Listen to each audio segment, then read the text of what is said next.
Hello and welcome to This Contains Garlic. You're here with your hosts Georgia Garlic Mark Garlic. and we are back for episode 19. Teen. We've literally finished each other's sentences. Yeah, it's just too much, isn't it? To be quite honest with you. Like stepbrothers. How have you been this week, Mark? It's been a weird week for British history. You should know, babe. We literally spend every waking moment together. So No, how we have I don't. been? There's multiple times in the day that we're not together. Do you know what I mean? Like when we're Side by training side. clients. No, Yeah, Mark, true. honestly, you pretend like I actually would like to be super glued to you. I sometimes sit behind Georgia when she trains clients. so No, I you can just fucking be- don't. It's not Step Brothers. You weirdo. If anybody actually is interested in coaching, Mark is not behind me. Mark's not backed up at any point. Yeah, no, it's been a bit weird. I feel like the whole of, like, whether or not I guess you respect British history and politics and the royals and the monarchy, it's just been a bit weird. I just can't believe that the Queen's died. I don't know. I think a lot of people have got mixed opinions about royals. Yeah, I guess it depends on where you come from and your own personal experience and how you've been raised. But I think the vast majority is pretty sad about the I Queen think the passing difference away. is that I guess we've all now got the use of so much technology and media outlets and social media and everything that comes with it that, like, we've never had this before, I guess, when I guess they always they refer to the Queen as the most famous woman in the world, which she is. Yeah, I would say so. I mean, think 4.1 about any. billion people tuned into her Yeah, I funeral. would say the only other person that has had this type of reception when they passed away was probably Michael Jackson. What the fuck, Mark? Michael Jackson was like a child molester, point one. Allegedly.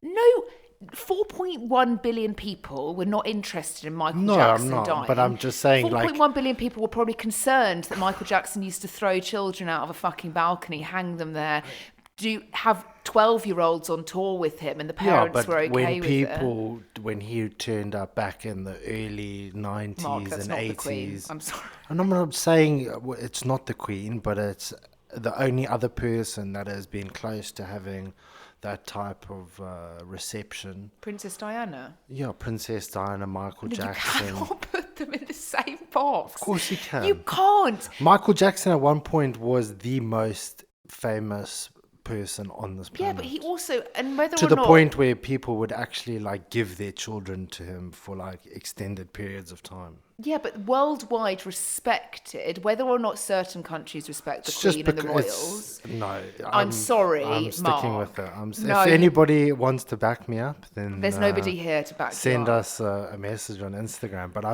Michael Jackson is and still to this day one of the most successful singers / performers. Well, I'm sorry, but I don't and when think he died, 4.1 loads billion of people will turned up. Yeah, tune but into I'm Beyonce's funeral. no, do of you know what course I mean? not. But I'm just saying that there are a very I can't get on small board with amount of people. your comparison there. I really can't. Yeah, The Michael fact that you Jackson. are literally putting the Queen against a child molester. I'm not putting the Queen up You against are. anybody. You just said that they were just equally as important. Not, I didn't say that. Don't be silly. No, but you literally just said the only people who would be this remarkable. No, that have Princess been that have Diana. gotten close. Yeah, Princess Diana is one. Michael Jackson, and Sorry, but Winston did you tune into Churchill. Michael Jackson's funeral, or was he? Yeah, loads of people did. Like if Did you? No, I didn't personally because I don't like Michael Jackson's music. Fucking. But that doesn't mean that when they drove his coffin around, there were not people lining the streets. Mark, You know what I mean? There is nothing on the British royal family at all. If you said the Queen of England to majority of countries around the world, they'd know who you're referring to. Yeah. I don't think that would be the case for Michael Jackson. I Don't. I really No, don't. Go no. into every country, Mark. I'm talking every Everybody country. knows Thriller. Everyone knows You the just said you dance didn't moves. like his fucking music. Yeah, it doesn't mean that you don't know. Everybody knows a Michael Jackson song. I'm sorry, but we can't. I'm not on board Yeah, with we that. can agree to disagree. That's really disrespectful to the Queen. It is. The fact you've literally just gone, oh, the only other person that could Yeah, top there's this only is Michael Jackson. there's only like 10 people that have had. I'm not saying that it's anywhere near the Queen. Obviously, she's number one. But if you had to say, name 10 people, you know, that Michael Jackson's going to be in there. I would say that our dog dying also would be in there as well. Yeah, apart from us caring, nobody else really cared. Oh my God, that's so sad. I'm sure some people cared when Piggy Chops died. Yeah, like the people that obviously that are very close to us and some of our clients. And I have to stuff say like though, that, like yeah. I'm not sure how I meant to feel about the Queen dying. It was a bit weird because I kind of related You it mean to to feel sad? That's Okay, what you Mark, meant to nobody's feel. going to tell me how I feel, but I'm just saying, like, the media do play so much on current affairs, and you notice it more and more as like time progresses, just how it can swing people's moods depending on what's in the news. And I guess that's why you shouldn't really watch and read the news extensively, because No, it's it can be curated, hugely it can be incredibly negative and also just play on your mind when, you know, a lot of the time you as humans don't need to be thinking so greatly. But as a moment of history, I guess I was sad because it reminds me of, like, I guess grandparents and, you know, all of that. But Yeah. and also the dogs, like having the corgis at the funeral, that is the moment that made me go like, oh my God. And the horse, and I just thought, oh, the animals, like, now they're going to Prince Andrew, which I'm not sure is. Are they really? Yes. He bought the dogs for her when Philip died, apparently. Oh, yeah, I'm sure he did. Fucking tried to make up for the fact that. But I wonder if anybody was self-analyzing him and seeing if he was pushing a sweat whilst he was walking. he was up and pushing down. tears. He seemed to be one of the only ones to actually push out a few tears. Yeah, I guess- think everybody's very, very not very split, but there are, you know, people swinging both ways. think it comes in which is generation. which is understandable. Yeah, and I guess there's people like the Irish, people that were colonized by Britain in certain areas that feel that they the were hard done opposite. by. Yeah. You know, so not everybody was as Well, Zimbabwe wanted to open-minded. arrive at the funeral, didn't they? But they were told no. Yeah, or Why was that Edison not? 'Cause they've got Mnangagwa no because human rights. yeah, I mean, we were growing up in Zimbabwe, we were always referred to as Europeans, being white Africans, because we're not Zimbabwean by the government's definition, put it that way. So it was always go back to Europe, you're from Britain, blah, blah, blah, blah, blah. But at the end of the day, he wanted to turn up and be included with the rest of the Commonwealth countries, and he wasn't allowed because of their human rights violations whenever there's an election, and they just decide that they want to just go and kill a whole bunch of people. I think that's literally like only topping the fucking surface of what they do in Zimbabwe. Oh no, there was mass genocides, what they did to the white farmers. There's a whole variety of things that they've done to get themselves expelled out of the Commonwealth, and rightfully so. Yeah, I think, you know, if you're switched on to your politics and what goes on with around world I mean, current everybody affairs, I felt think- really sad in general that I've spoken to, because the Queen and the royal family had a somewhat very strong tie with Rhodesia/Zimbabwe. They've frequented there numerous times. They've been around Zimbabwe. They know. In fact, we've been to the hotel Yeah. that apparently Yeah, it's there's the Queen's pictures of there were favourite. pictures of the Queen and Princess Diana and all Leopard the children. Rock. Yeah, so if you've ever been to Leopard Rock or you go to Zimbabwe, it's a very beautiful place. We got very badly lost on the game drive. Yeah, Decided to walk my mother it. almost died. Yeah, okay, well, Literally. literally, Carol almost died. Yeah, literally. with But she her- had a handbag with her the Yeah, whole she way was around. stylish. She would have gone out in style. I think, to be honest with you, to give you a little bit of context, what happened, we were staying in the hotel and there was 4 of us, obviously, us 2 and Mark's parents, and we'd gone at Christmas time. And we were staying at Leopard Rock, but the only way you can get round the game drive or see like the zebras and all the animals and stuff is if you're with potentially like a guide of some sort. And so because the golf carts you take your round on only fit 4 people, we were like, well, we're not going to take 2 because then it just defeats the purpose. And they didn't have the availability, so we were like, okay, fine, we'll walk it. Yeah, we'll walk it. So we came out of the golf course at Leopard Rock and we were like, right, we're going to walk this. I was in a pair of beach shorts, a t-shirt and flip-flops. Carol, Mark's mum, was in a pair of jeans. Yeah, A lot like she was fucking going to jeans. dinner. It was hot. It was Yeah. like 30 plus degrees. jeans, handbag, jewelry on. Like Yeah. I'm not actually the Yeah, full works, like- makeup, yeah, you full name it. on.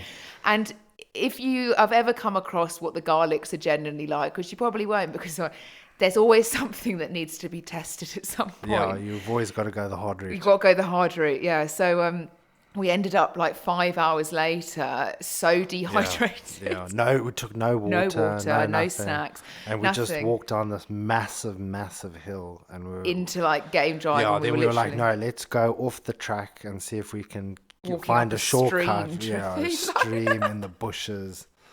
We got back, and I've never. I mean, So your mum, I think, had a yeah, shandy. or people something. were. I had to run in front so I could get bottles of water. I took my top off. I arrived back at the Yeah. hotel, this prestigious hotel, with like a bra on. My mother was lying on the ground like purple tongue. Yeah, literally, your mum generally was about to. I thought at one point I was like, geez, this is how my old lady's gonna die. Oh God, don't say that. Yeah, I guess I don't know. I've got mixed opinions about. And the then royal when we family. arrived back to the clubhouse at the golf course, like all purple and dying, like six of our mates just finished a round of golf and like walked off, and we're Yeah. like, what? What what kind of state are these people in? coming in like round. George has golf. got a top off. My mother's lying on the ground. Father's There's never a dull hallucinating. moment. There's Yeah. never a dull moment in the yeah, garlic. we've In the always gone- garlic family. But you know, I think going back to the royals, like I think it's going to be a bit weird now. I like the fact we had a queen. I think women do things really well. I can't see how an entitled son of the queen, who he has already come across fairly entitled in my opinion, plus also because of the Princess Diana situation, like Yeah, your that's heart shady. and the public's heart. Yeah. Maybe I'm wrong. Older generations obviously do respect Camilla. I don't disrespect her in any Mm. way, but I just think Diana was the epitome of like Camilla being was the the side princess piece. and the queen. She was the side piece. She was, and unfortunately, that's the side piece that then made everything go tits up big time. But I just think that like I mean, if you had to pick between, like, just, I know this is very shallow, but looks wise, the fact that you'd want to go with Camilla, just. But are you taking that out of the Crown, like the program, because they didn't do very in well. general. I don't think Camilla's a bad-looking woman now. Compared maybe to later. Princess Diana. Princess Diana was obviously beautiful in many ways, but also that was an arranged marriage to some degree. Do you think that her unfortunate passing was by accident or was it orchestrated? I don't think we want Get your tinfoil hat on. the world is flat, the earth is Yeah. flat. I think just like Jeffrey Epstein killing never himself know. in prison, you're never going to know. Yeah. But I don't. I think it was just so gross, and I guess the paparazzi really and media sad, are though, massively wasn't to it? blame Yeah. for it as well, for the way that they literally harass so Yeah, many what people. a weird job. What a really strange... Paparazzi, I find it so invasive. They're so aggressive and they're just like pushing and they... I think it's got slightly better now because actually people, like the general population, can see somebody well known or famous and take a photo and put it online instead of and getting they were... And like the British tabloids are like weirdly obsessed with the royals. Well, I think it's British. It's what is found. You think about it: It Royal is, Mail, yeah. British police force, British royals. You know, Yeah. everything's got the Queen on it. You know, and It's one of the very few things that are still, you know, quintessentially British. what do you think about Andrew being able to be part of it? I kind of like. What's his mom at the end of the day? Yeah, that's what I so, think. And you I know, think you've got to be a certain heartless individual that you can't let your son or her son mourn your own death. Yeah, I mean, like, I think no matter what people say about Andrew, like, We've covered this before. We're like, it's just he's probably not very intelligent, and if you wanted to gain some dirt on the royal family or leverage Yeah, within he's the the one who UK, tried out. then he was the weakest link by far. and And what about Prince Charles? Well, I can't say I'm Prince Charles now because technically he's the king. guys who walk around with 3 million in briefcases handing, Yeah. that's a bit shady. But I guess that's why people feel can feel a certain way about the change in guard because. Changing God. No, yeah, the change between the Queen and Prince Charles. She was pretty, in terms of her reputation, public appearance, was squeaky clean. Yeah, I mean, if you watch, like, I guess, like, The Crown and stuff is, I guess, slightly more fiction Yeah. based, not really entirely true, but they did do a huge amount of research on that. But, like, it seems like a very lonely role being the Queen of England because you Yeah. physically, it's not like the prince and the No, princesses and the no. husbands and the wives that can get up to no good or do things and fuck around in Vegas or marry people, get divorced. You know what I mean? Like the Queen of England, like your job is to stay and do what. I think what people forget is there is such a large firm behind these Yeah, people. the And institution of the monarchy is. yeah, and I think that's what people don't see ever, obviously, because they're in disguise. And what you do see is the front of a family, which is technically very normal for you to have Thing brotherly is, like, I disputes guess, or yeah, of course, every family's got it. divorces, affairs, you name it. Like that's very normal in not most families, but a lot of families. Everyone's got have. the weird cousin that they, you know what I Let's mean? mention your weird cousin. Oh, we will. Yeah, I just think let's it's just one of brush those things where the Oh. institution is worth 15 billion pounds. So the fact that there are going to be people telling you what to do and what not to do, and you can wear this and you can't do that, it must be a very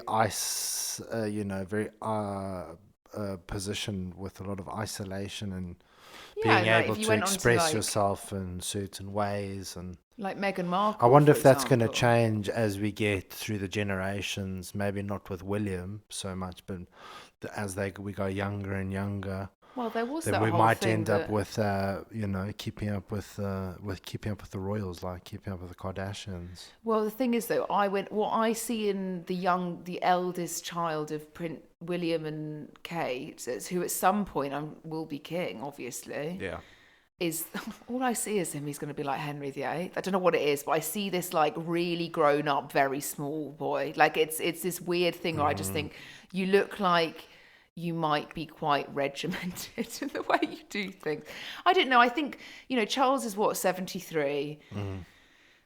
You don't know how long he's going to reign for. I personally think not that you would skip the beat in the sense of like if you'd worked your way as a working royal, you're not going to skip being king, are you? But No. I do think they should have maybe passed it on to a newer family. Some people who like Kate Middleton and like is so highly respected in the UK.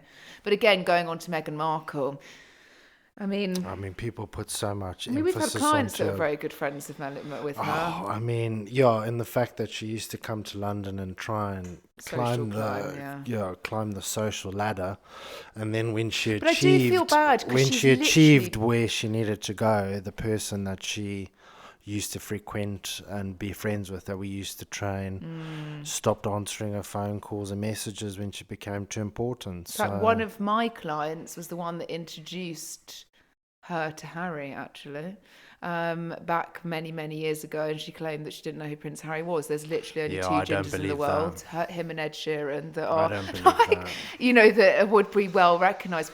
But I think I do feel in a way where like there's nothing that Meghan Markle can do right ever. And like the British media is entirely to blame for this. Whether or not she has gone out of her way to slate or to bring up things that she maybe shouldn't have on American TV or podcasts or news outlets. Okay, like maybe her estranged family didn't do much benefit either. But there were also just very strange things, like when they were saying that they struggled with the cost of living, even though they were living in a 14 million pound house. Do you know what I mean? Like, there's a lot of things you could argue for and against. Like, yes, do the British media hyper analyze this woman? Of course, where it's like, yeah, but was they she once crying? Was she, her left ear eye twitched, yeah. So that means remorse, or it's just. There was a time, though, that the news outlets actually put out an article of Meghan Markle, the fact that she liked eating avocado and how bad that was for the avocado farmers, and the fact that there's huge, controversial. And I just thought, Jesus Christ, we really There's are a lot going of dumb into stuff in the media in general. Do you know what I mean? Where people, so much. especially with the health and fitness, you see the articles that come up every single day, and it's just We still get sent them as well, and I'm just like, I don't really engross myself. Some doctor tells you to cut bread out. Do you know what I mean? It's like, oh God, do you know what I jeez. mean? The same as every other fucking doctor Yeah. under the sun. Do you know what I mean? But yeah, I mean, today we're not going to talk about the royals, even though we just have, and Michael Jackson, which I still can't believe believe you He's put up the there. comparison. We're gonna Google it, and I'm gonna show you that how He's many. a child molester. Yeah, and well, like that's literally we his did, we're not music's been talking shadow about banned. whether or not he's a child molester or not. We're talking about how many people cared when he was alive and dead, and out I of think a all lot the of people cared celebrities when he was known. live, but I don't think that many people cared when he died because Oh, a lot had geez, come it will out be already. millions of people. Yeah, but that still doesn't stop people digging his Mark, music. it's like when Rolf Harris dies, who fucking also molested Jimmy Savile. Like, you could literally go But and they were list. like actually. Yeah, Michael Jackson Michael was 100% touched little boys. 100%. Yeah, but that's we not. watched a program on the fact Yeah, that but that's people. Being devil's advocate, have said that could be people just trying to be relevant and gain Mark, traction off him he dying. used to be like, hee hee. Do I you know what I know. mean? I'm not. Any man that Listen, I'm literally just. is I'm like, not. hee hee. Yeah, I It's know. not. It's not. No, it was a very strange man, but in terms of people actually, we're going to just keep on going backwards and forwards on this. I for just like don't 4 agree with hours. it in any way that you literally compared. Can I Google it whilst we're on? No, there? Because I no. feel I'm definitely going to win. There's some really famous people that died. What about Marilyn Monroe? But I guess the media wasn't. Oh, geez, that was in black and white days. God, no, actually, she was still in And colour. the only at that reason why people were sad was because people like JFK used to pass around like. time. Okay, Mark, did you know him personally before he was? Yeah, it's well known though. Oh, it's just well known. Do you know what I mean? Yeah. All these eras that you think that 4.1 billion people tuned into Michael I didn't Jackson say fucking dying. 4.1. I think people are like, thank God. Do you know what I mean? Like, he's molested I would my say child. over 20 million people tuned in, which is, come on, that's 20 million? Yeah. The Queen had 4.1 I didn't say it's the billion. same That's like as the over Queen, did half I? the world's Oh population. my days! I'm gonna have to repeat myself again. Was Michael Jackson lowered into a tomb? Is there a king or a queen? A fucking no. Was there a whole crusade? Is the world in mourning? No. Do you know what I mean? He'd were. molested children, and it had become about. He had a number of drug issues as well. I don't think he was that highly respected when he I died. don't think you can say he molested children because I don't think it's been actually proven. Okay, Mark, he hung his child out on a balcony. Was that to Yeah, air dry or to fucking, you know? Literally. Anyway, Listen, sometimes you might feel the need to turn them upside down. I guess we don't have children, and I don't Yeah. think that. What angle of the balcony? We like he like literally. Yeah, the dude was probably on all sorts of. I mean, his Medication. personal doctor shot him up with uppers and downers all the time. So yeah. I you mean, never know. obviously that's unfortunate. A lot of fame can get to people, and it can make them very, very unwell mentally. But look at Britney Spears. Oh, that's another. she's cooked.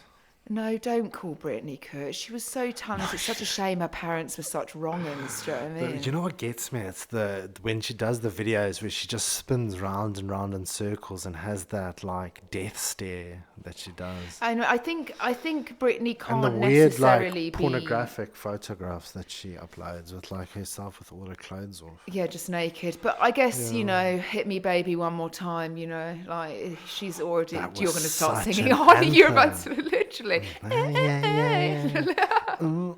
Yeah, literally. I used to know all the dance to that. I loved Britney. In fact, my first ever, I spent like all of my pocket money as a child. I saved up all my 5p's, 10p's to buy her live fucking Yeah, tour but the thing video. is, like music, What a waste. music like that doesn't bang it as much as it used to. Like In Sync. Fuck. If that comes on the radio or something like that, you're gonna Yeah, fucking In do a Sync. 1, 2 step. Some Backstreet Boys even. It still were- bangs. There's the yeah, classics that yeah, people are never going to be that's able what to I'm top saying. that this day and age, in my opinion. You can't. And actually, this is a very relevant thing to move on to as to what we're actually talking about today, which is what is the rush? And no, we're not talking about a rush of drugs. We're talking about why there is such a need to see instant return in things that are meant to take time.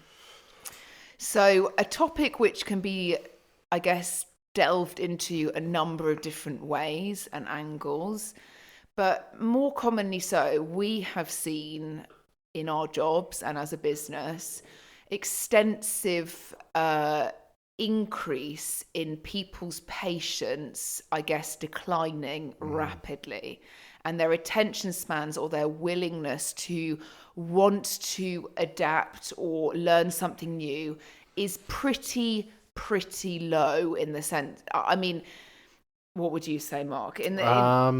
I would say that we as a society in general have collectively moved towards wanting to make certain things more efficient. And the more efficient everything becomes, the more streamlined it becomes, we are incapable of any form of delayed gratification to a certain degree, with depending on whether it's not only health and fitness, but it could be investing, for example, and putting money towards a pension, or saving money. It could be a whole variety of things that require you to sacrifice now for the greater good in the future. And I think, talking off of what we do on a day-to-day basis with clients or people we talk to, it's we've always said this, is like there is, the next best thing will always come out. It's the same as when we were all on Motorola Razr phones, and now we're all on phones that are pretty much walking fucking zoom in 70,000 times. You've got a walking computer on you now. Like, you've got this functionality where you can connect with people 24/7. I have always been of the opinion we shouldn't, and as human civilization, be so amongst other people's lives and knowing all. Like, we can't know We're it not all. meant to be. We're not, yeah. I mean, evolutionary biology predetermines that, we used to be in groups of between 50 to 150 people. And that was like, once we got to about 150 people, and a group of individuals would break off and, do their own thing. And like, we do need human interaction and community, and but not on the extent. But not to the extent where you're taking in the opinions of people that A, you've never met, B, you don't know. And I think, the sense of getting, what is the rush? So if we're talking from what we do on a day-to-day basis of helping people with their health and well-being and fitness and, pain management, or, the scales go in either direction. But, one is obviously very important to talk about is weight loss, or potentially pain management and getting past an injury or rehab stage. But more often than not, what's happening now is that people physically cannot concentrate on, I guess, being brutally honest, we've had a number of people join our coaching service in the past year, let's put it in the year. And I think it's post-COVID, us as a business gave out a lot. Like, we do give a lot of energy to people that don't necessarily purchase from us, or to build something in which we have, obviously, as a business. But through COVID, there was this need to be connected to people all the time, this need to do something new, to trial things, to do things at extreme, to over purchase, to invest in things and then not willing. And throughout COVID, you didn't really have much else better to do, I guess, unless you were working and you had the ability to still work, to maybe dial in on your health and well-being. But what's happened is this sort of, we've always had, people wanting results, quickly, because why would you not? But there's this whole element where people will do something, or not even actually apply themselves for more than 2-3 days, and suddenly it's not working. Where are the results? I need to do more. These are things that we hear frequently from people. And we're sat there going, when you went through school, and you made your way, same as you go and get a job, do you walk into that job and on day fucking 2, do you demand a promotion, or do you put the work in to be able to get that promotion or to work your way up the ladder? You put the bloody work in. Sometimes it's years, and for some reason, that's out of our control as humans, if you are employed, to potentially grow, because that's dependent on somebody else's opinion as to whether or not you are applicable, to being able to be in a better role or a better job or a better raise. At what point, and this is what I say all the time, when you have got a weight loss goal, or potentially you've got severe pain or postural issues, and which you've sat in for years or you've constantly fought against and never found a solution for, at what point when you start doing the right thing does all of the results need to happen in week one? And this is the problem where the society is going in the sense of health and wellness, because you could also argue that the people that lead the industry of some degree, everybody's got their own leader of some degree, whether or not your general population is straight, you've always got the lead. They are also adapting to the time and the manner, which we've spoken about before, which is potentially shortening challenge times down to a matter of weeks, or, you know, doing things to try and effectively play with a you know, the consumer's mindset that they can achieve all of this in a very short period of time. But you just So what can't. you're referring to is the very popular everybody does these fitness challenges, 8 weeks, 12 weeks. No, I'm not doing 8 to 12. I'm talking ones that like shortened it 6 to weeks.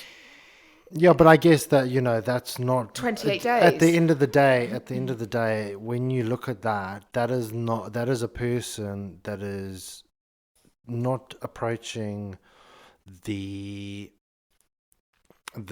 answer with a coaching hat on. The person is approaching this challenge with a marketing hat on and being able to streamline certain processes within that to minimize the amount of work being done. So everybody No, starts but I'm at the not same talking day. about their jobs on a day-to-day basis. Yeah, but what I'm trying to say is that people are wanting to shorten these time frames, not for the greater good of the general population, to teach them new habits. It is a self-fulfilling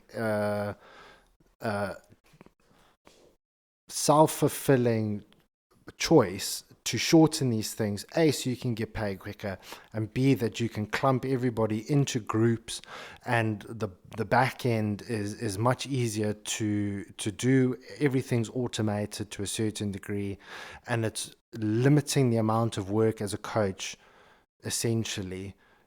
No, but what I'm trying to say is To gain their You own have personal, to gain their own personal. It's not. But yeah.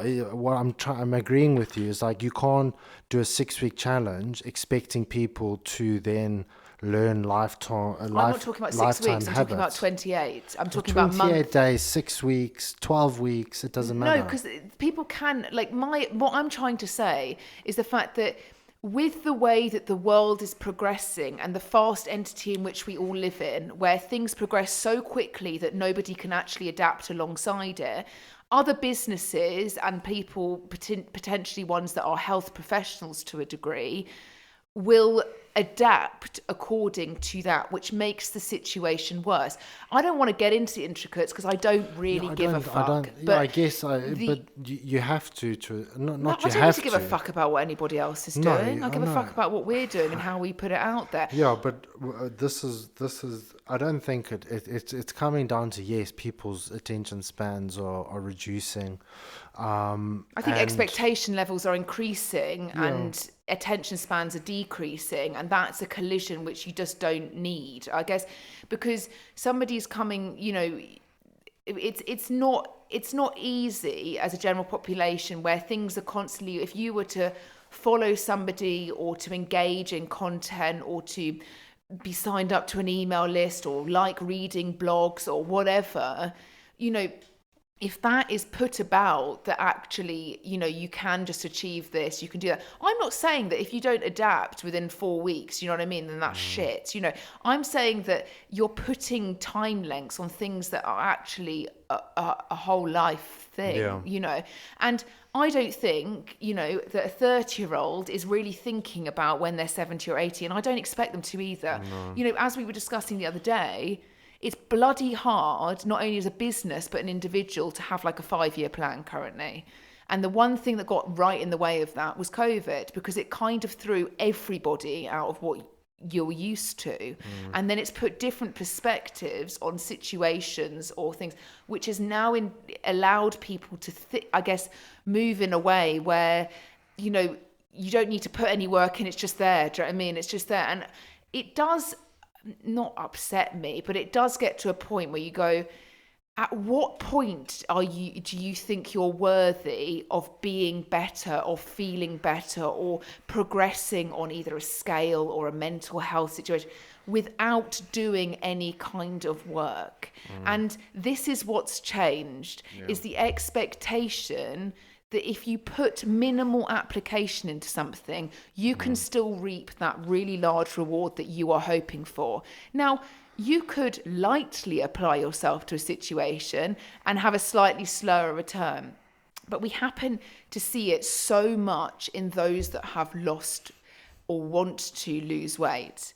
I have consulted with numerous people this year who have come to us because they are in need of a coaching or a coach to keep them accountable. And the first thing they say is how much weight they've lost previously and how much weight they've gained since they lost it. And I think what most people don't see is the fact that if you have lost weight before and you have put it on, then there's things that need to be adjusted because you should only be losing weight once. And I'm saying this from a grand perspective. I'm not saying going on a mini cart or doing things, you've got a holiday or, potentially you sit on average in your lifespan. You could sit, if you're good at maintaining your weight, you sit between like a 5 kilo plus or minus bracket.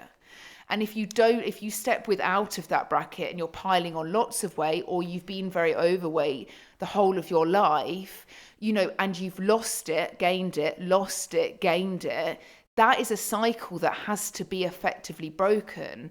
And I struggle where people are like, well, I've only got 8 weeks for it, or I've only got 12 weeks for it. Well, do you?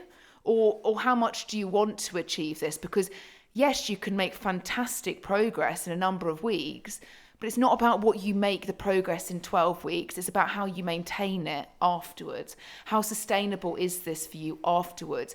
Because, I guess we go into the science of what happens to your body when it loses weight. Like, Mark, would you like to? Yeah, when it comes to weight loss, it's just you're emptying a certain amount of fat cells or sacs that get excreted out the body. The number of cells never reduce, they only gain in number. So when you lose fat, you're not actually losing fat cells, you're just emptying them. And when you gain fat through excess calorie consumption, you actually create more fat cells. That's why the rebound or the yo-yo is always a lot quicker and easier than actually losing weight and prompting that adaptive response to expend and to not remove, but open up the fat cell to then release the lipids and mainly water as well. Yeah. Yeah, and that's when it comes to the science of it, that's how it works.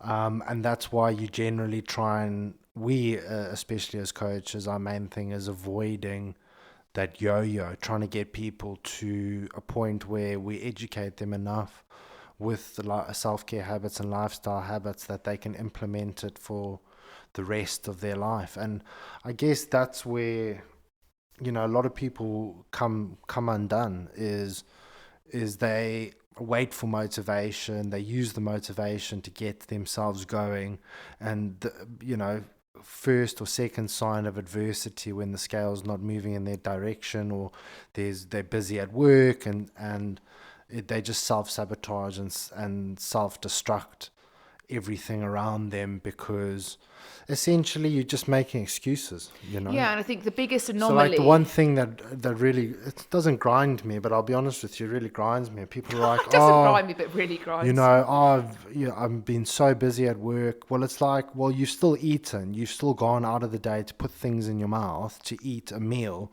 So Yeah. before you stick something in your gob, just close your eyes and think, like, is this going to help me get towards my goal? And at the end of the day, like, no matter how busy you are, You've always got time to eat. You've always got time to just have 5 seconds of preemptive thinking that can really change your life. But it's oh, I haven't got time, and, Can I just interrupt you fuck there? it. And the biggest thing is the fact that how many people, and I'm sorry if you are a listener right now, if you are immediately on an Instagram story, a TikTok, and you can spend hours a day scrolling, and you are completely oblivious of it, and that is time which some of it, okay, that's the way the world runs now. People love social media. They want to be part of things. They want to see things. But also, why are we constantly living, at that fast pace? Oh, I'm just going to re-scroll, see if I've missed anything. Fear of missing out. There's nothing you're missing out on social media, point one. Nothing. The only thing you're missing out is the time Yes. that you're using being in those environments that you could be using elsewhere to apply to your self-care habits, whether it's meal prepping, packing yourself a lunchbox so the next day you know what you're going to have, and just being mindful and actually just self-analyzing your own personal life, and asking yourself, am I putting myself in the best position to win the day? Am I moving myself towards my goals? If you're not, then like Georgia said, you do not have a right to be upset Yeah. and complain and moan and this doesn't work and that doesn't work. You don't have the right to do that. And you also can't then go and seek for something else, because the issue is never the method, whether or not you're doing something which potentially is not maybe advisable, or you're doing things, tools, you or can take £10,000, go to the best coach in the world, the most renowned with the most celebrities or the most body transformations, give them boatloads of money to mentor you. The answer is always going to be the same. You take your height, your age, your weight, you estimate your total daily calorie expenditure, and then you've got to do the work at the end of the day. And the difference between successful people and unsuccessful people is two things: application and competitiveness. A lot of people feel sad and depressed because the reality is you're functioning in a hyper competitive environment and you're losing. And nobody likes to lose. And at the end of the day, if you sit there and you feel bad, get up, dust yourself off, draw a line under it, and just apply yourself. And I think, if you're going off of being, there's no point when something doesn't work in our lives, and this can be on so many different scales, but when something doesn't work, if you sit and wallow in it, and we've all been we're all of course, there's always things in life where you're like, fuck, like, why am I in this? Why am I doing this? Oh my God, I've got no purpose. Why is this happening? You know what I mean? But if we sit and wallow and we don't learn from a situation, the mistake is going to continually happen. Mm-hmm. There is always going to be times where you don't see progress, or you don't willingly apply yourself to something, or you think you're applying yourself but you're not really, or all of these things, and you're still expecting the scale to go down, the pain to go, to be stronger, to be muscular, to be that person that you compare yourself to where you shouldn't. But if you sit and wallow and do not learn from a mistake that's happened or a situation that's happened, you are only setting yourself up to be unsuccessful in any situation.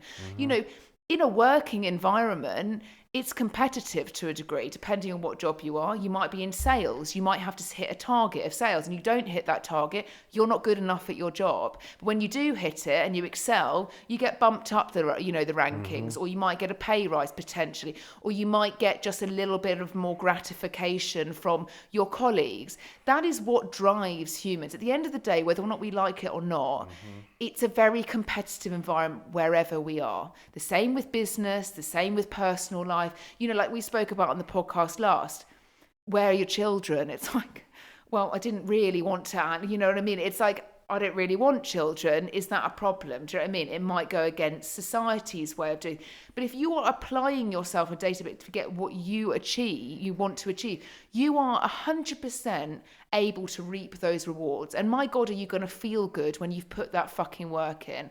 But when you don't, and I have seen this with so many people, You Yeah. cannot be entitled enough And to you think you deserve it Yeah, because you and haven't you worked. can't blame anybody else. You can't point a finger and say, "Oh, it's my partner's fault that I didn't do blah blah blah," or it's Jimmy down the road has done a wrong, so I Yeah. can't do X, Y, and Z. The only person that you can blame is yourself. And I Because think, we, regardless of what your partner says or what environment you're in, you still have a choice to do certain things on a day to day that can and or cannot align with your goals. So at the end of the day, if it's an issue and it's a priority, there needs to be an adjustment in your hierarchy of needs. And yes, that is uncomfortable. And yes, it is trial and error. But if you are unable to achieve a certain goal, it's nobody else's fault except yours. yeah, and I guess, I mean, look, like we've had multiple conversations between the two of us on just like, obviously, there's always quackery in anything. And, if you think that something's too extreme or you're doing something where you just don't enjoy it, or there's a number of different things that can get in the way, then you can still adapt to find things you do enjoy that are better, but the point that I think that is what we're trying to make with this podcast and talking through is there is no rush. Do you know what I mean? For what, are you rushing to go on holiday to then sit and gain back all the weight that you've decided to lose? Are you rushing But because yeah, but you know it's the psychological explanation. Like, what is the psychological explanation to rush? And it was like when you're a kid at school and you didn't do your homework and you get to school the day of, you're rushing to do your homework because you are not prepared and you didn't do what was asked of you, but you're still trying to achieve the same outcome as somebody who took their time and did it in a timely fashion. You're rushing, it's sloppy, it's never done properly. Corners are always trying to be cut. You know what I mean? And you're trying to yeah. essentially, and then you get a bad mark, and then you compare yourself to the person who did it properly, and then you feel bad about yourself. When in reality, in terms of personal reflection, it was because you couldn't be asked to do your homework. Yeah, and I think going back to like homework, it's also that thing where, well, like, I guess when you turn up at school and you haven't done your work and you feel really shit, you also then first things first, because I fucking did this. Let's make an excuse up as to why you haven't done it. Do you know Yeah, what I and it's mean? never your And it's fault. never our It's fault. never your It's, fault. oh yeah, like so and so, I can't because I'm ill, or I Yeah, fucking, sir, you'll I never, forgot my like, book, or, yeah. it's always, and that excuse is what really stops people from just getting past certain hurdles. It's the same with, I currently coach people going through injury. We both do like injuries that have been years and years in the making, shall we say.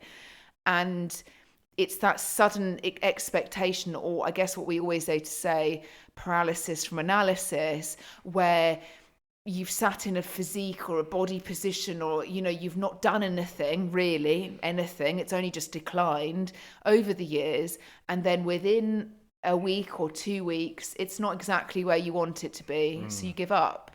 What is the weakest tool ever? Giving up. And that's the first thing that we reach to when something is not going in our way, or it's too easy. challenging, because it's It's just easy to easy, give up. yeah.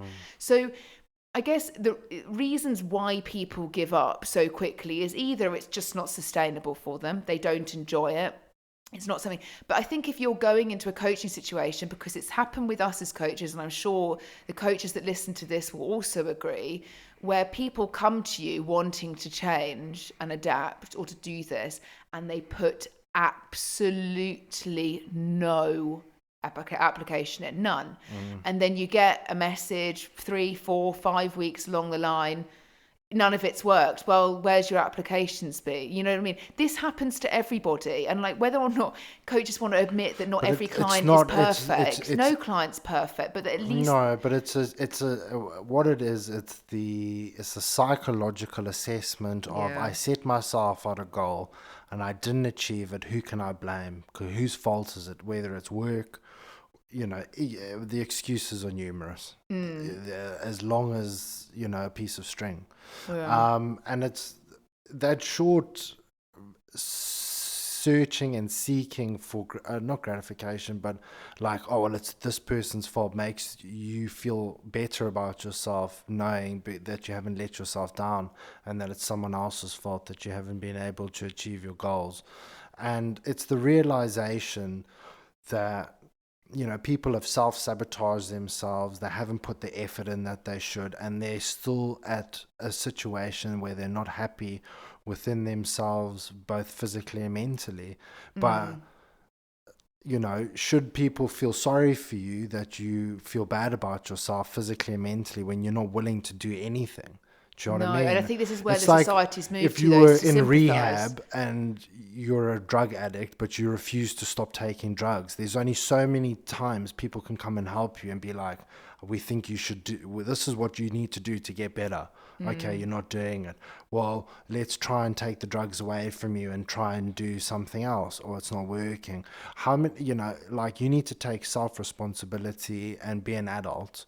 And just understand that if you're unhappy, especially when it comes to dieting and body composition, growing muscle, losing weight, if you're unhappy, you have to do something. And for you, and the way the body works and the mind works is you only really see significant changes after weeks, months, and years of consistent application.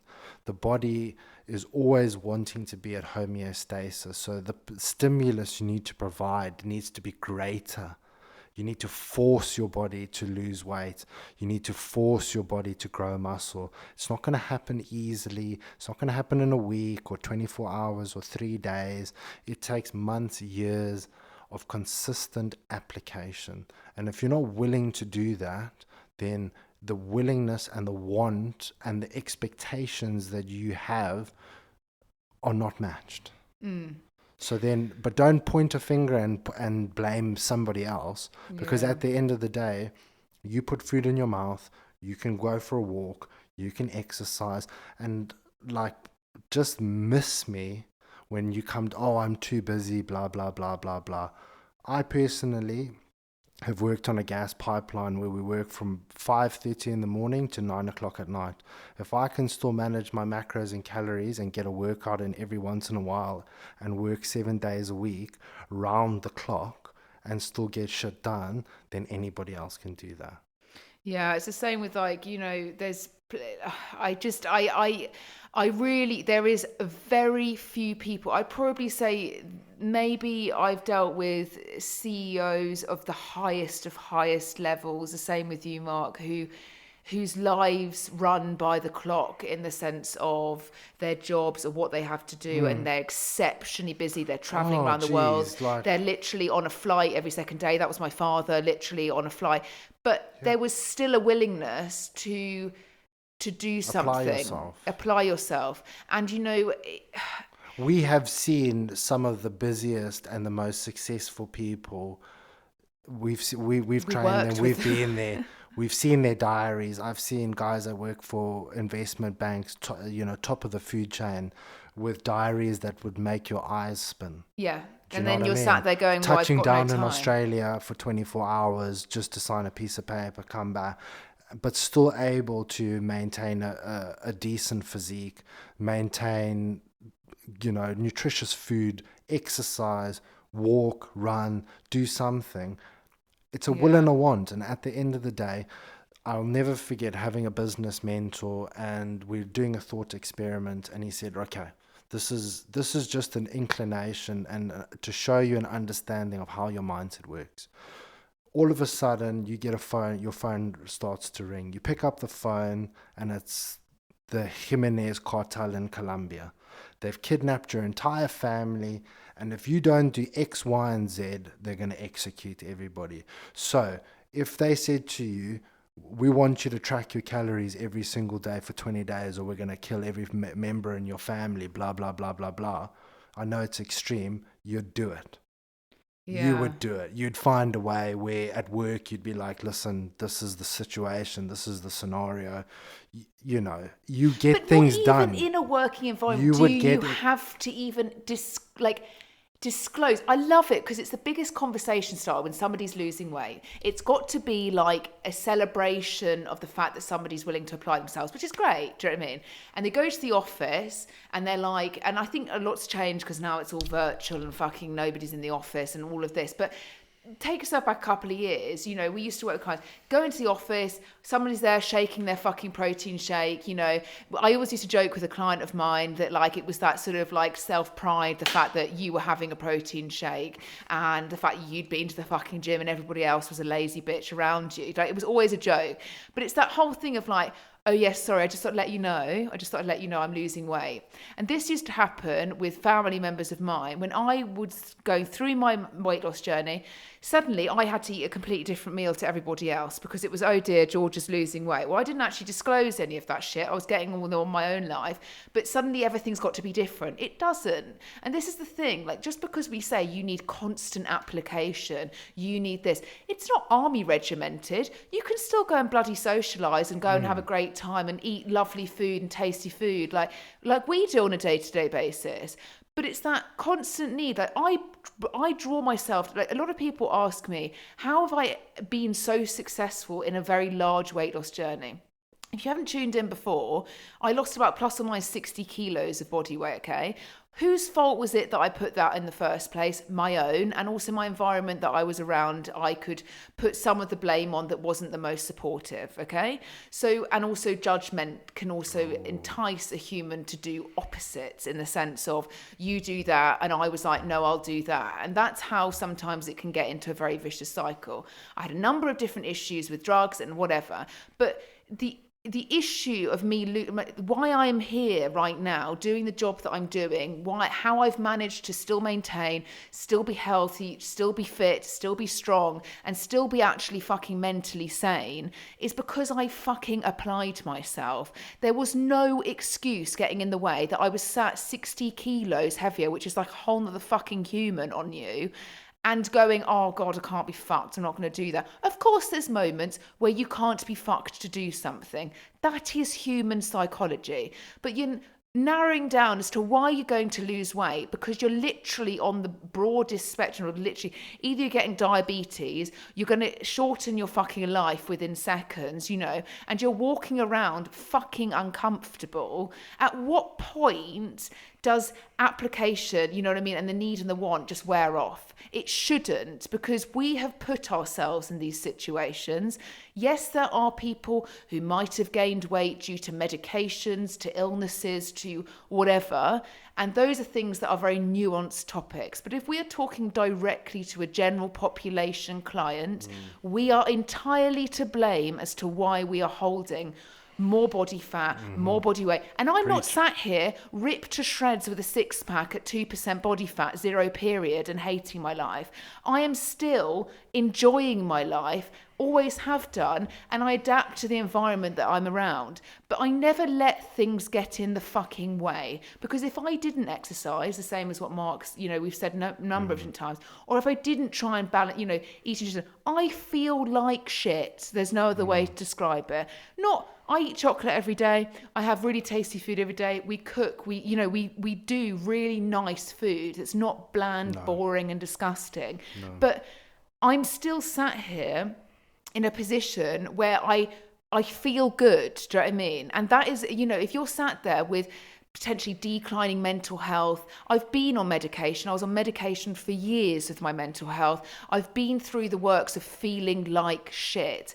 And there are a number of factors as to why you feel like shit. But what you put in your mouth every day, how you move your body, whether it's a walk, a run, a weightlifting, a spin, a whatever, is exactly a correlation as to how you're going to set your day up going forward. And it's not just food and exercise. It could be sleep. Sleep. Oh, yeah, we could go, you know. The environment that you're in, from relationships to work environments to, you know, environmental exposures.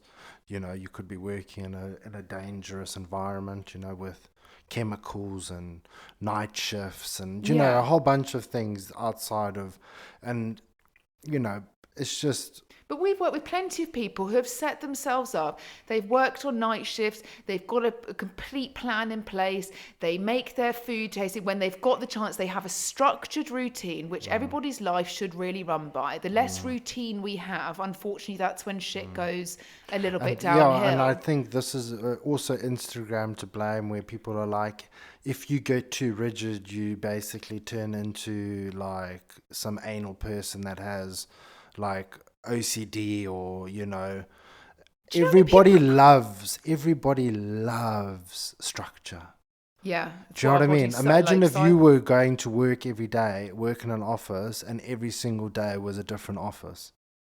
And you were, everything was constantly changing, always around you. You We would should do a different job find every day. Do you know what I you mean? would be so stressed out, and it comes to food options as well. Well, the reality is, if you to take a step back and write down literally all the food that you eat, you're only eating 12 to 15 different things.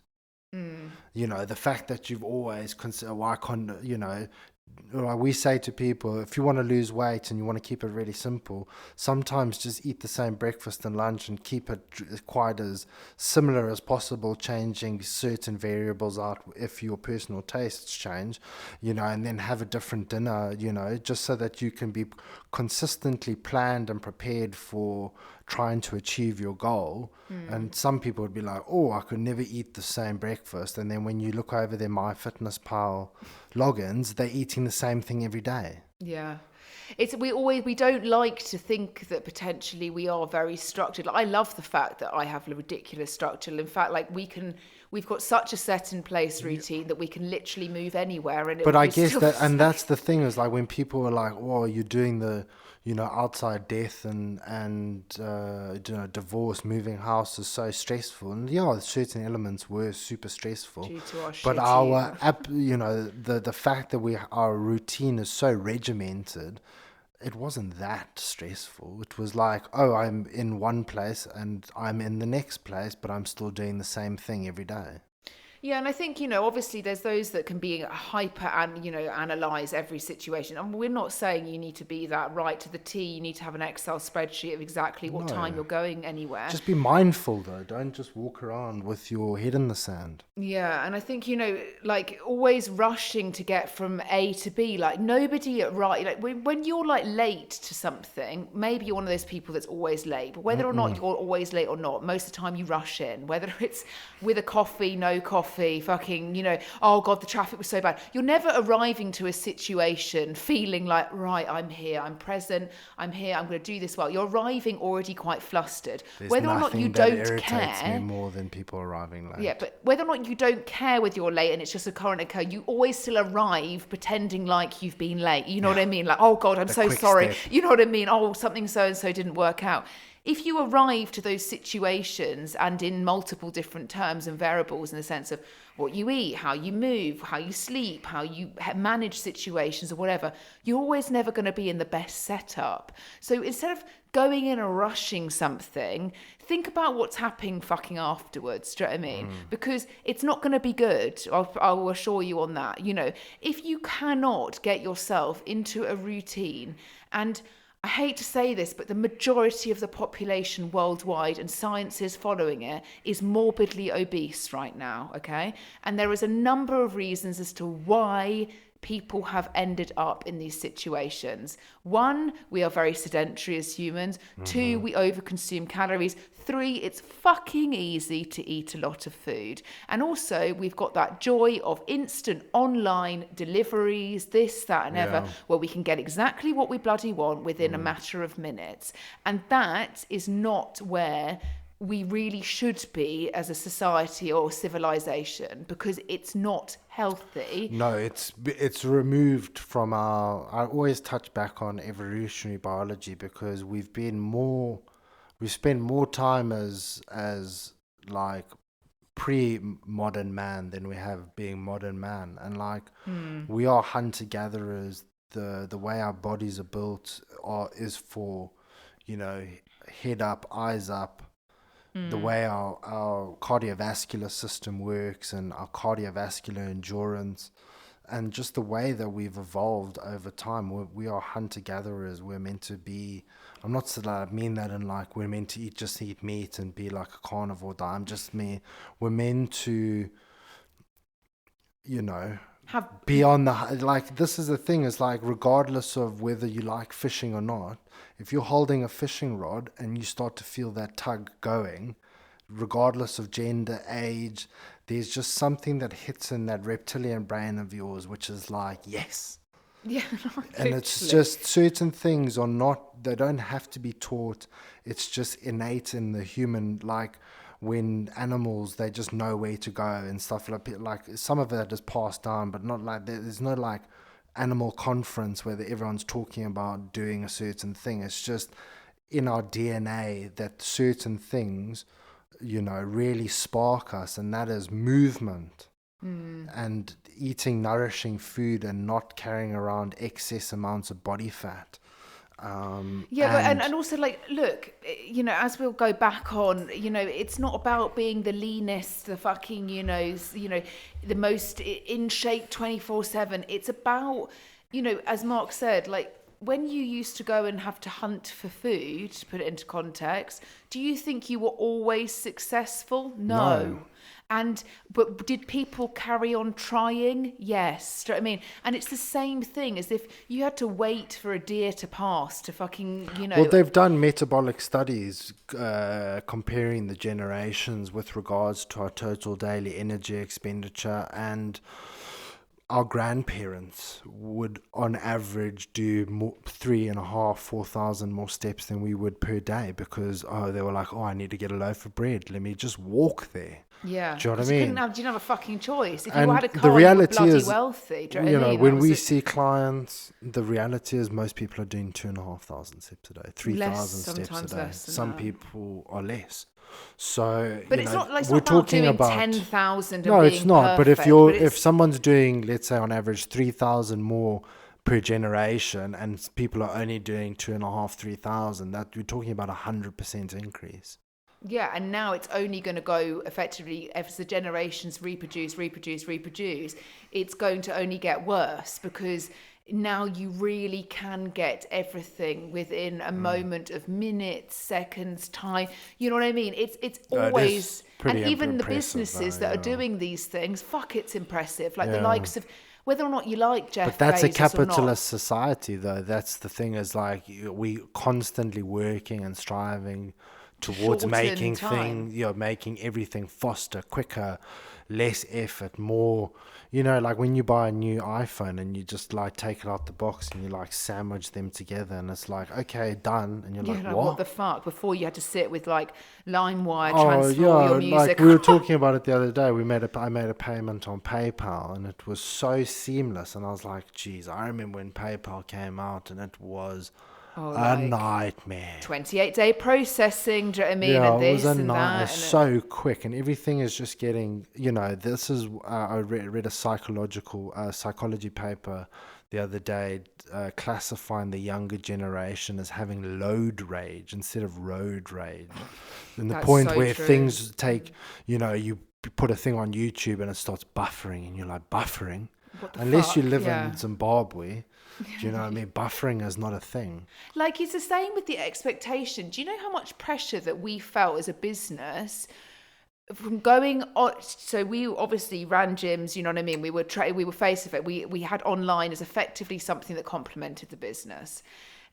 Do you know how much pressure we felt in the midst of COVID, having to somehow create an app of some degree so that it could be more seamless, more this, more that, more everything, for a client to be more seamless, more, nothing could be ever out of line. We felt extensive amounts of pressure to be at the speed, and, you know, because before that we used to do everything on email. Do you know what I mean? Yeah, Here's everything email, was- here's yeah. and it not sounding like an old person, because I'm not fucking old in any way, but it was a huge amount of pressure to work with the times of what's going on. And I know so many people are feeling that. And there's been multiple businesses set up to help people in these situations to adapt quicker.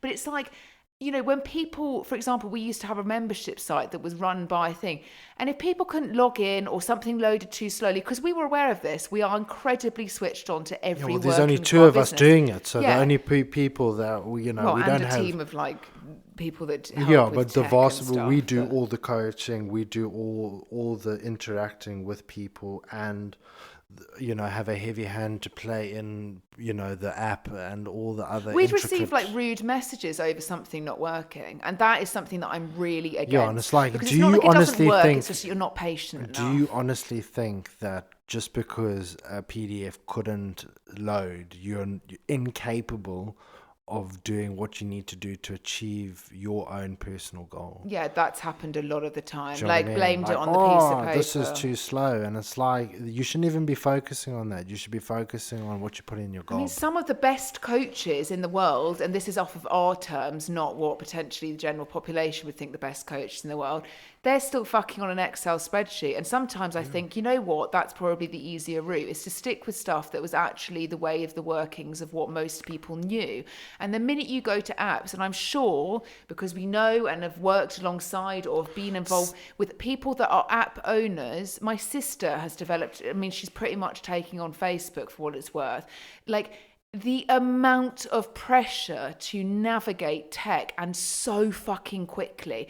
People have no idea how expensive it is, point one. You want to develop a decent app these days with all of the workings that you are spending hundreds of thousands of pounds. Yeah. Now, put into grand scheme of how many people, fitness professionals who went online or needed to adapt online, how much pressure was on them to exceed the expectations of a client or to do all of this. and it's like, oh, you've got a degree in sports science, but lol, now you need to be an app developer. Yeah, You're and like, if you don't, great. where's your capital You of know? having 250 grand in the bank to literally spend on an app whilst you wanting to potentially save for a house, have a mortgage, pay rent, do all of this? It's just not physically possible, and that's why people obviously go and get investment in things, which is great.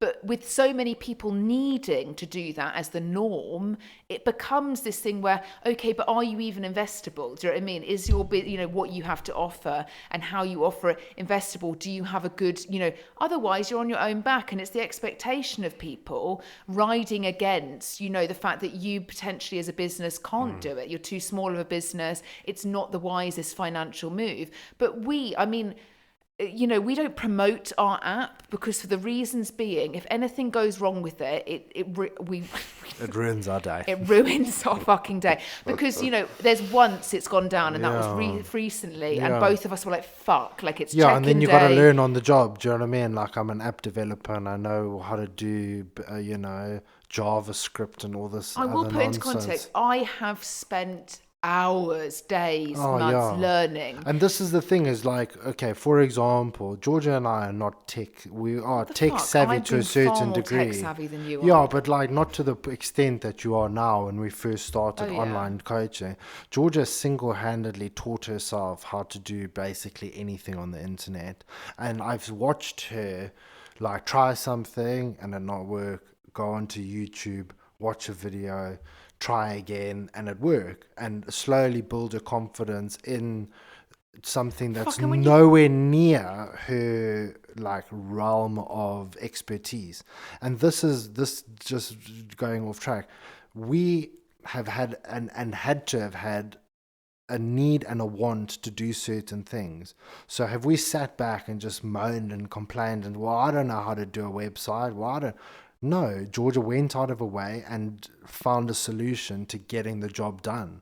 She was like, shit, I don't know how to do this, or I don't know how to change the font on that. No, but what I've did never she said do? fonts. What It did was she always do? She coding. went and she learned through trial and error, through watching YouTube, but she actually applied herself to get the end result. And now she's very confident and basically can do and does do all of our web developing and branding and Yeah, and I think I've always been I think in the brain of me has always been very creative to try and do this, but it's not to say that I've not been on like a live chat with like a fucking computer savvy exactly. telling me how to paste fucking HTML code into this and then to JavaScript, you know, and to do this, blah, blah. And at first, being somebody that was dyslexic at school, dyslexic, and fucking hated school, it was like, oh God, do you know what I mean? I'm very good at practical shit. Like, I'm very good at what my job is now. Yeah. But I was like, oh God, I've really got to, because I was sick and tired, being really honest with you. I work with a very good group of people out, you know, externally to help us with what we developed.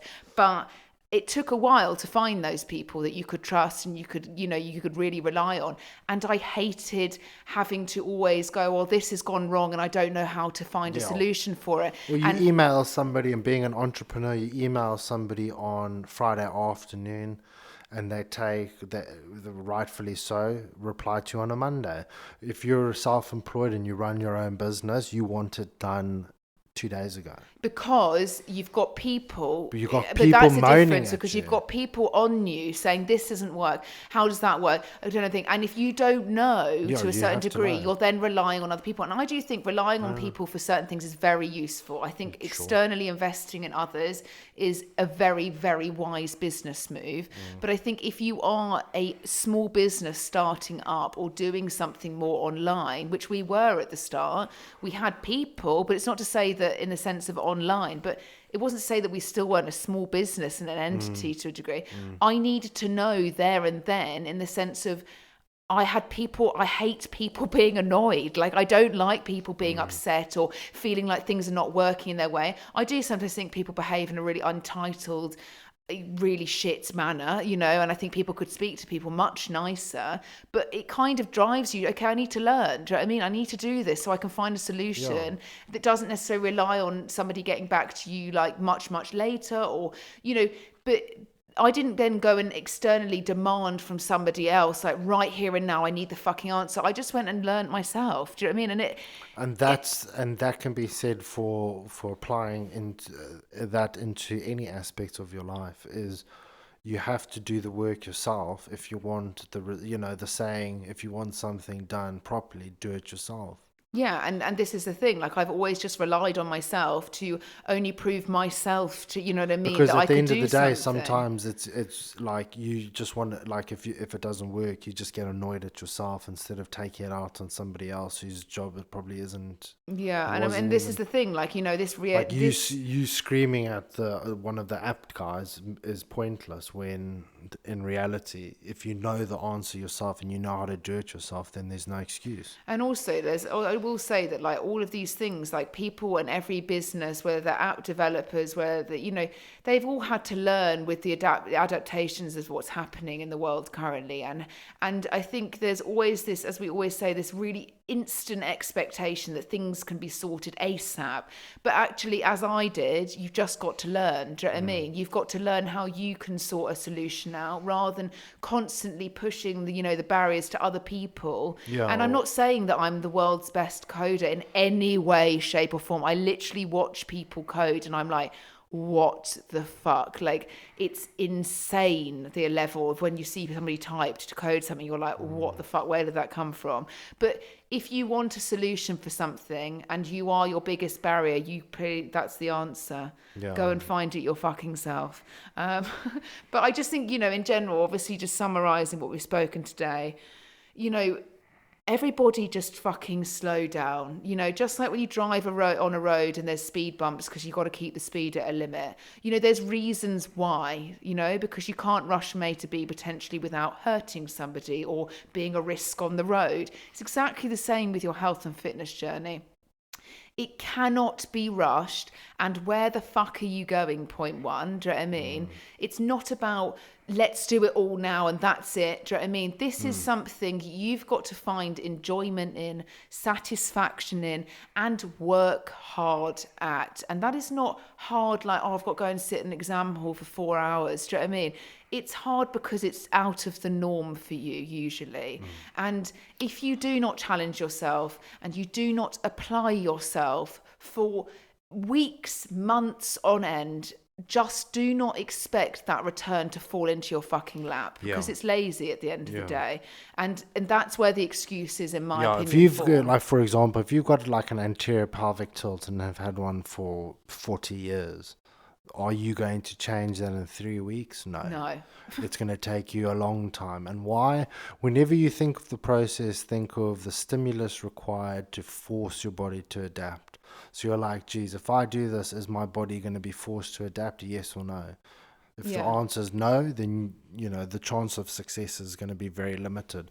And so, most people want an extraordinary result, but are not willing to put in extraordinary amounts of application. Yeah. If that's the case, and you're like, geez, I need to lose 20 kilos, and you think that it's just going to be a walk in the park, and you don't need to do anything, then And reassess can I just that. reiterate on the fact that if you've already lost 20 kilos and you've just piled 25 back on, Yeah. at what point do you think that this is going to happen without you adapting something in your lifestyle that is going to help you? And that is the biggest thing, is the fact this is to help you. Yeah. It's not to be your worst enemy or to go against. Do you know what I mean? This is ways in which you have to, if you want longevity and to be, you know what I mean, you need to be active and aware of what you are doing, and it's never going to be perfect ever, but as long as the application's there, you are on the right track. And I'm talking, as it was always said,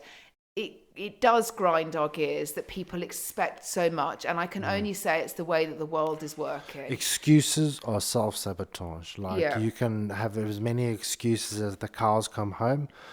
The work needs to be done, and if you have an excuse for every time the dog ate your homework, you're gonna, be put on detention. Yeah, I mean, yeah. So so just ending it there, it's just like, if you've got a goal, work hard at it and realize that the goal never really ends. Do you know what I mean? And you need to be focusing on what you're doing, nobody else, and stop thinking that you can reap rewards for things that you've not applied yourself at. Just put yourself into multiple different life situations with wanting to see success or reward on something, and realize how much work needs to go into Yeah, it. like guys, just use common sense. If you rolled into work, went on 15 poo breaks, went on lunch for 3 hours and never did any work, are you going to get promoted? No. The answer is no. The only time you get promoted, you do a bit of brown nosing, you show up early, you work hard, you're super effective, you're super efficient, and you add value to the team. That's when you get promoted. Yeah, exactly. So that's your same level as a sense of your health and fitness. This is what you need to take into account. It's not going to happen overnight. It shouldn't happen overnight.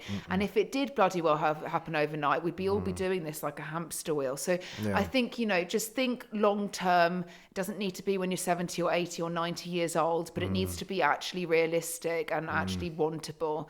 So yeah, that's our little What is the Rush podcast today. Bit of everything. Bit of everything. Anyway, sending my love to the Queen's corgis, because they're currently sat on Andrew's lap like a 14-year-old. But anyway, fuck. That's definitely not one of the worst things that people have said. We're going to get shadow banned again. Oh dear, whatever. Do you know what I mean? That's the thing, whatever. Anyway, guys, we will speak to you soon. We'll be back with episode 20 next week. Yeah. Anyway, hope you all having a great week, and speak soon. bye. Bye.